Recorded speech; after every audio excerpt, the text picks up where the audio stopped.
டிட்வா புயல் காரணமாக பெய்த கனமழையால் ராமேஸ்வரத்தை அடுத்த தங்கச்சி மடத்தில் 200க்கும் மேற்பட்ட வீடுகளில் மழைநீர் தேங்கி நிற்கிறது. இதனால் வீட்டை விட்டு வெளியே வர மிதவை படகுகளை மீனவர்கள் பயன்படுத்துகிறார்கள். இதுகுறித்து மேலும் விவரங்களை பதிவு செய்வதற்காக இணைகிறார் செய்தியாளர் கார்த்திக், வீடுகளை மழைநீர் சூழ்ந்திருப்பதால் மக்கள் எந்தளவு பாதிப்பை சந்தித்து வருகிறார்கள்?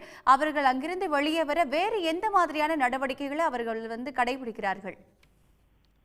வங்கக்கடல்ல உருவாய்ந்த அந்த டிட்டா புயலின் காரணமா பாத்தீங்களா, ராமநாதபுரம் மாவட்டம் கடலோர பகுதியான ராமேஸ்வரம், மண்டபம், பாமன் உள்ளிட்ட பகுதியில பாத்தீங்களா, கடந்த 3 தினங்களாக கனமழை கொட்டி தீர்த்தது. இந்த கனமழை கொட்டி தீர்த்ததன் காரணமா பாத்தீங்கன்னா ஏராளமான தாழ்வான பகுதிகளில் மழைநீர் தேங்கி இருக்கு. குறிப்பா பாத்தீங்கன்னா தங்கச்சி மடத்துல கடந்த 3 நாட்கள பெய்த கனமழையின் காரணமாக அங்க உள்ள ஏராளமான பகுதிகளில் மழைநீர் தேங்கி இருக்கு. தங்கச்சி மடம் பகுதியில் பாத்தீங்கன்னா 3 நாட்கள்ல 22 சென்டிமீட்டர் அளவானது மழை பதிவாயிருக்கு. இதன் காரணமா பாத்தீங்கன்னா தங்கச்சி மடம், ராஜீவ்காந்தி நகர், ராஜா நகர், ஐயன்தோப்பு உள்ளிட்ட 200க்கும் மேற்பட்ட மீனவ குடும்பங்கள் வாழக்கூடிய அந்த பகுதிகளில் மழைநீர் தேங்கி இருக்கு. இதன் காரணமாக அப்பகுதி மக்கள் வெளியே வர முடியாத சூழ்நிலை இருக்கு.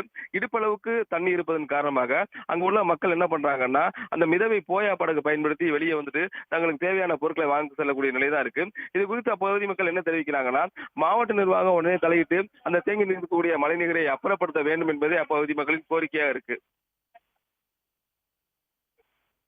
கார்த்திக், உங்கள் கூடுதல் தகவல்களுக்கு நன்றி. உடனுக்குடன் செய்திகளை தெரிந்து கொள்ள சன் நியூஸ் பெல் ஐகானை கிளிக் பண்ணுங்க.